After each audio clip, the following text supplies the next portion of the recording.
I'm standing in my bathroom right now, staring at my reflection in the mirror. My cheek still burns from where his hand struck me 2 hours ago. The silence at that dinner table still echoes in my ears like a scream that never came.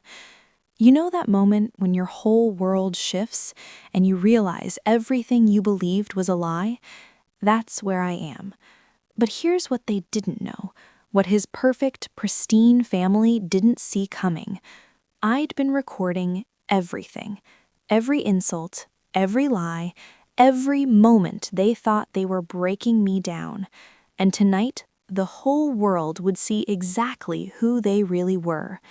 If you've ever felt invisible in your own marriage, betrayed by the people who promised to love you, or underestimated because of the color of your skin, stay with me. This story gets wild. And if you love watching karma serve justice on a silver platter, hit that like button right now and subscribe, because you won't want to miss how this ends. Trust me. My name is Renata, and I need you to understand something from the start. I'm not a victim. I'm a 32-year-old corporate lawyer who built her career from nothing, who fought for every single thing she has. 5 years ago, I met Declan at a charity gala downtown. He was everything I thought I wanted. Tall, ambitious, charming in that effortless way that made you feel like you were the only person in the room. He pursued me relentlessly. Flowers at my office, handwritten notes, late-night conversations that stretched until sunrise. I fell hard, and I fell fast. Looking back now, I can see all the red flags I ignored, all the warning signs I convinced myself didn't matter because I was in love. His mother, Constance, never warmed to me. From our very first meeting, there was this coldness in her eyes, this tight smile that never reached her face. His sister, Blythe, was worse. She had this talent for passive-aggressive comments that cut like glass. Little digs about my hair being so unique, about my career being so demanding, about my voice having such a strong tone. But Declan defended me back then, or at least I thought he did. He'd laugh it off, tell me I was being too sensitive, assure me they'd come around eventually. I believed him because I wanted to, because I loved him, because I'd invested everything into this relationship and walking away felt like admitting failure. We got married 2 years ago, and that's when the cracks really started showing. He began siding with his family in every argument, dismissing my feelings like they were inconvenient background noise. Working late became his new normal.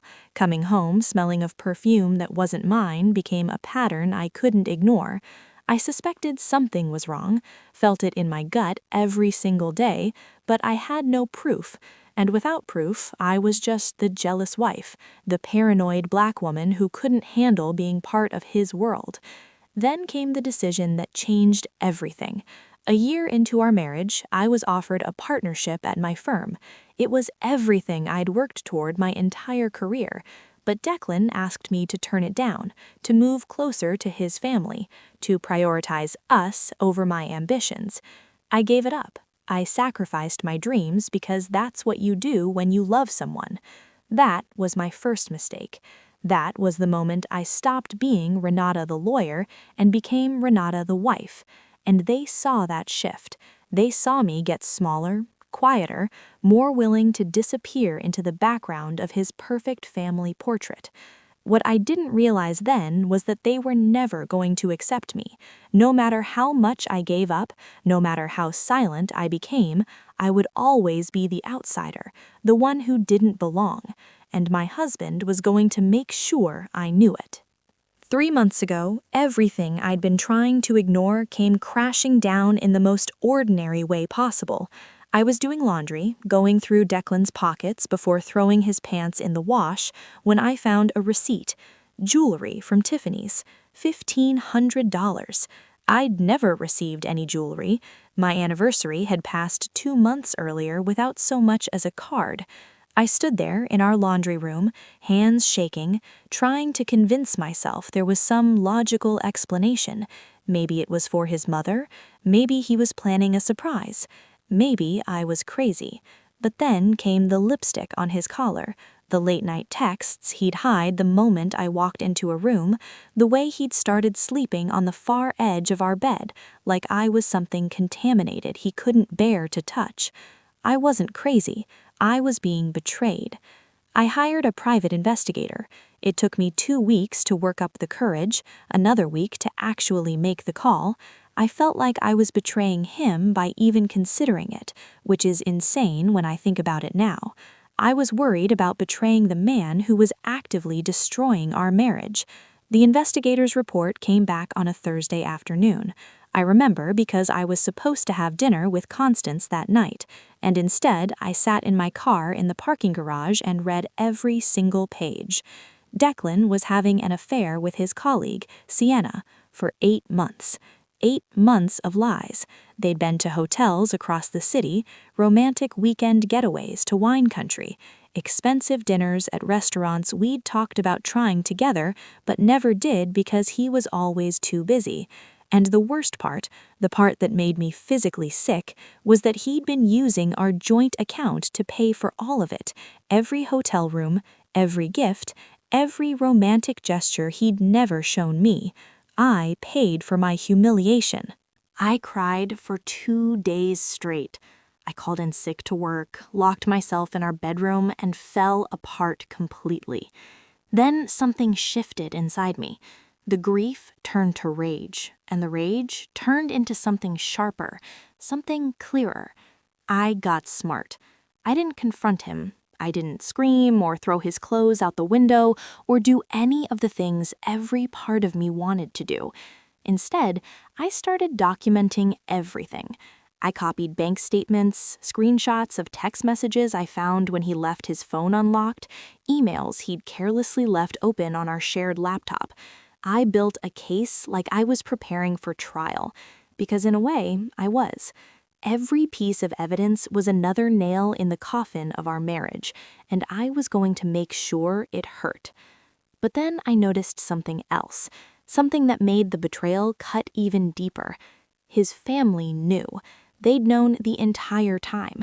I started paying closer attention to their comments, their looks, their carefully constructed conversations. His mother made a passing remark about Declan needing space to handle work stress. His sister smirked when I mentioned planning our anniversary trip. They'd been covering for him, protecting him, gaslighting me into thinking I was paranoid and oversensitive. This wasn't just about Declan anymore. His whole family had been sabotaging me from day one, and now they were actively helping him destroy me. I realized they wanted me gone. They'd always wanted me gone, and they were willing to watch him cheat, lie, and disrespect me if it meant I'd finally break and walk away on my own. That's when Constance called with the dinner invitation. Her voice was saccharine sweet, talking about family and reconnection, and how important it was that I be there. Declan pressured me to go, told me to behave, to not embarrass him in front of his family. I agreed, but this time I had a plan. They wanted a performance, I'd give them a show they'd never forget. I wore the hidden camera necklace I'd bought specifically for this moment, a delicate silver chain with a tiny lens embedded in the pendant that nobody would ever suspect. In my purse, I had every piece of evidence printed and organized in a folder. Bank statements, text messages, hotel receipts, 8 months of lies condensed into 20 pages of undeniable proof. As we pulled up to Constance's house, that massive colonial with the perfectly manicured lawn and the imported stone driveway, Declan turned to me one last time. "Be on your best behavior tonight, Renata, please." I smiled at him, that same smile I'd been giving him for months while dying inside. "Of course," I said, "I always am." Walking through that front door felt like entering a staged performance where everyone knew their lines except me. The house was immaculate, as always, every surface gleaming, every flower arrangement positioned with surgical precision. About 15 people were already there, extended family I'd met at various obligatory gatherings over the years. Cousins, aunts, uncles, everyone dressed like we were attending a society event instead of a casual family dinner, and I was the only black face in the entire room, something that never stopped feeling like standing under a spotlight I never asked for. Blythe was the first to strike, her eyes scanning me up and down before landing on my dress. "Oh, Renata, that's bold," she said with that practiced smile that never touched her eyes. "I love how confident you are." Constance followed immediately with her own calculated blow, asking if I'd gained weight, suggesting the roast might be too heavy for me, maybe I'd prefer a salad instead. Declan said nothing. He just walked away to pour himself a drink, leaving me standing there alone in a room full of people who saw me as an intruder in their perfect world. The dinner itself was a masterclass in passive aggression. Every comment was designed to make me feel small, unwelcome, less than. They talked about family vacations I wasn't invited to, inside jokes I'd never be part of, memories that deliberately excluded me. And then Constance stood up to give a toast, her wine glass raised high, her voice carrying that authority she'd perfected over decades of controlling every room she entered. She talked about family values and loyalty, about understanding what it means to truly be part of their family. She looked directly at me when she said, "Some people just don't have the breeding to understand these things." The table went quiet, everyone watching to see how I'd react. That's when Blythe decided to go for the kill. She brought up my career, that sympathetic tilt to her head that made me want to scream. "You know, Renata, maybe if you spent less time at the office and more time at home, Declan wouldn't be so lonely. Maybe that's why your marriage is struggling." The implication hung in the air like poison.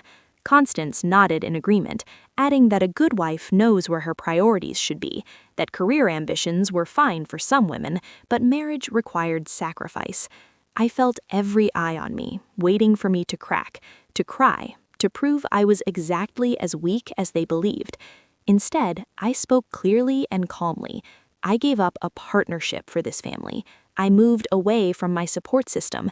I've done nothing but sacrifice for a man and a family that have shown me nothing but disrespect since day one. That's when Declan exploded. "Can you just stop being so sensitive for once? They're trying to help you and you're acting like a victim again, like you always do." His face was red, his voice loud enough that the entire table went silent. Everything I'd been holding back, every moment of humiliation and betrayal, came rushing to the surface. "Help?" I said, my voice shaking with rage I could no longer contain. "They've done nothing but tear me down, and you've let them. You've encouraged them. Is that what you told Sienna when you were sleeping with her for 8 months?"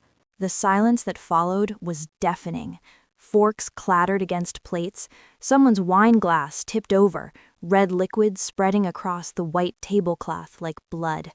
Every single person at that table froze, their faces a mixture of shock and horror, and something that looked almost like excitement at witnessing a scandal unfold in real time. Declan's face went from red to white in seconds. "How dare you?" he hissed, his voice low and dangerous. "How dare you embarrass me like this in front of my family?" He stood up so fast his chair fell backward, and before I could process what was happening, he was lunging across the table toward me. His hand connected with my face so hard I tasted blood. The slap echoed through that pristine dining room like a gunshot. I waited for someone to defend me, anyone. His mother, his sister, the cousins and aunts and uncles who just watched a man strike his wife across the face. But nobody moved. Constance looked away, suddenly fascinated by her napkin. Blythe had this tiny smirk on her face, like she'd been waiting for this moment, like I'd finally given them the excuse they needed to cast me out completely. In that moment of absolute silence, I saw them all for exactly who they were, and something inside me went completely calm. I didn't cry, I didn't yell, I smiled. Then I reached into my purse and pulled out the folder. "Since we're airing things out tonight," I said, my voice steady despite the burning in my cheek, "let's talk about the $47,000 Declan spent on his mistress using our joint account. I opened the folder and started laying papers on the table, right on top of their expensive china and crystal glasses. Bank statements showing charges at hotels I'd never been to. Text messages between Declan and Sienna planning their getaways. Receipts for jewelry, flowers, champagne, romantic dinners. 8 months of evidence spread across Constance's perfect table like a virus infecting everything it touched. Constance tried to intervene, her voice sharp and commanding. "Renata, this is not appropriate. This is not the time or place." I cut her off without even looking at her. "No, Constance, you wanted me here. You orchestrated this entire dinner to humiliate me, to break me down in front of witnesses so I'd finally leave your precious son. Now you're going to sit there and listen." I turned to address the entire table, making eye contact with each person who'd spent the evening treating me like I was nothing. "All of you knew. You covered for him. You made me feel crazy for suspecting what you all already knew was true. You gaslit me, excluded me, disrespected me at every turn because you wanted me gone. Well, congratulations. You're getting your wish." Declan lunged for the papers, trying to grab them off the table, but I stepped back smoothly. "Don't you dare touch me," I said, my voice like ice. "You've put your hands on me for the last time." Blythe recovered first, always ready with a cutting remark. "You're being so dramatic, Renata. This is a private family matter." I turned to her slowly, reaching up to touch my necklace. "Dramatic? Your brother just slapped me in front of 15 witnesses, and I have every second of this dinner on camera." I held up the pendant so everyone could see the tiny lens.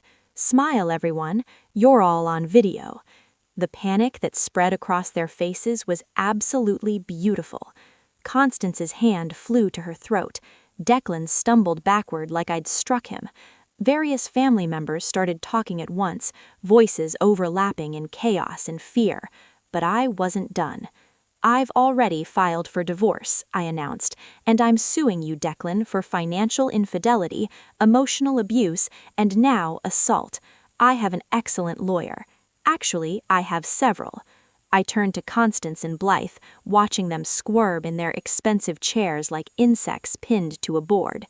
"And as for you two, if you continue to harass me, contact me, or spread any lies about me, I'll pursue defamation charges. My lawyer is very, very good at her job." I grabbed my coat from the hallway, leaving the evidence scattered across their dining room table like the wreckage of a bomb I'd just detonated. Declan followed me to the door, his voice switching from rage to desperation in seconds. "Renata, wait, please. We can talk about this. You're overreacting. We can fix this." I didn't even turn around. I walked out of that house and felt lighter with every step, like I was shedding years of weight I'd been carrying without even realizing it. Behind me, I could hear the chaos erupting, voices shouting over each other, Constance screaming at Declan, the perfect family facade crumbling into dust. The divorce proceedings were brutal but satisfying. Declan tried to fight it at first, hired an expensive lawyer who tried to paint me as vindictive and unstable, but the evidence was overwhelming. Bank statements don't lie, text messages don't lie, and video footage of him slapping me at a family dinner definitely doesn't lie. His lawyer took one look at everything I had and advised him to settle. 2 days after I walked out of that dinner, I anonymously sent the video to a viral social media account that specialized in exposing toxic behavior. I didn't add commentary. I didn't need to. The video spoke for itself. Within 48 hours, it had 5 million views. Within a week, it was everywhere. The comments section was ruthless, people identifying Declan's firm, sharing the video to their own platforms, demanding accountability. His firm saw the video, and within 72 hours, Declan was fired. "Conduct unbecoming of the firm's values," they said in their public statement. They couldn't distance themselves from him fast enough. Sienna, his mistress, who'd been so willing to sneak around with a married man, wanted nothing to do with the scandal. She blocked his number, refused his calls, released a statement claiming she had no idea he was capable of violence. She threw him under the bus so fast it would have been funny if it wasn't exactly what he deserved. And Constance and Blythe discovered that their social circle had limits to what they'd tolerate. Their country club friends stopped calling. Invitations to charity galas dried up. People crossed the street to avoid them. They'd spent decades building their reputation as pillars of the community, and I'd destroyed it in one evening. The settlement was everything I'd hoped for and more.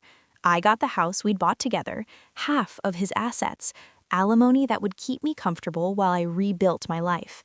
My old law firm reached out within a month. The partners who'd offered me that partnership 2 years ago, the position was still available if I wanted it. I accepted immediately.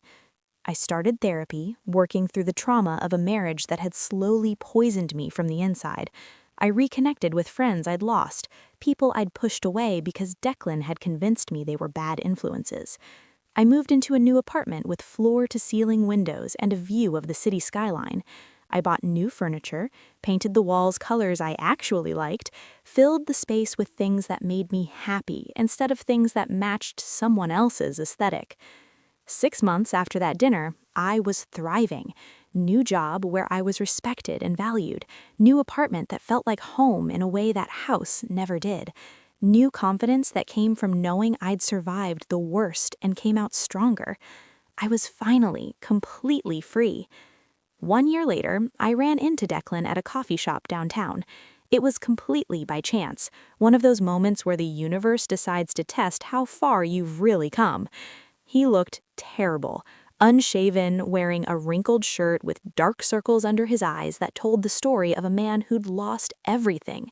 He saw me, and his face went through about 5 different emotions in 3 seconds. Shock, shame, hope, desperation. He started walking toward me, his mouth opening to speak. "Renata, I need to talk to you. I just need 5 minutes to explain." I looked at him, really looked at him, and felt absolutely nothing. No anger, no sadness, no lingering love or bitterness or any of the complicated emotions I thought I'd feel if I ever saw him again. Just nothing. I smiled politely, paid for my coffee, and walked past him without saying a single word. As I pushed through the door and stepped into the sunlight, I glanced back one last time. He was standing there, alone, in the middle of that coffee shop, watching me leave. No family rushing to his defense, no Sienna waiting in the car, no career to distract him from what he'd become. Just him and the consequences of every choice he'd made. They say revenge is a dish best served cold, but I learned something better through all of this. The best revenge isn't destroying someone else. It's building a life so good, so full, so completely yours that they become irrelevant to your happiness. Never let anyone make you feel small. Not a partner who promised to cherish you, not a family who saw you as less than, not anyone. You are enough. You always were. And if someone puts their hands on you, whether it's a slap across the face or the slow erosion of your self-worth through 1,000 small cruelties, don't just walk away. Run and take everything you're owed, everything you've earned, everything that's rightfully yours. Because you deserve a life where you're celebrated, not tolerated, where you're valued, not diminished, where you can look in the mirror and recognize the person staring back at you.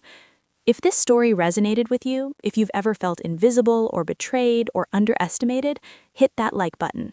Share this with someone who needs to hear it, someone who's still trying to convince themselves they're crazy when they know deep down they're seeing the truth.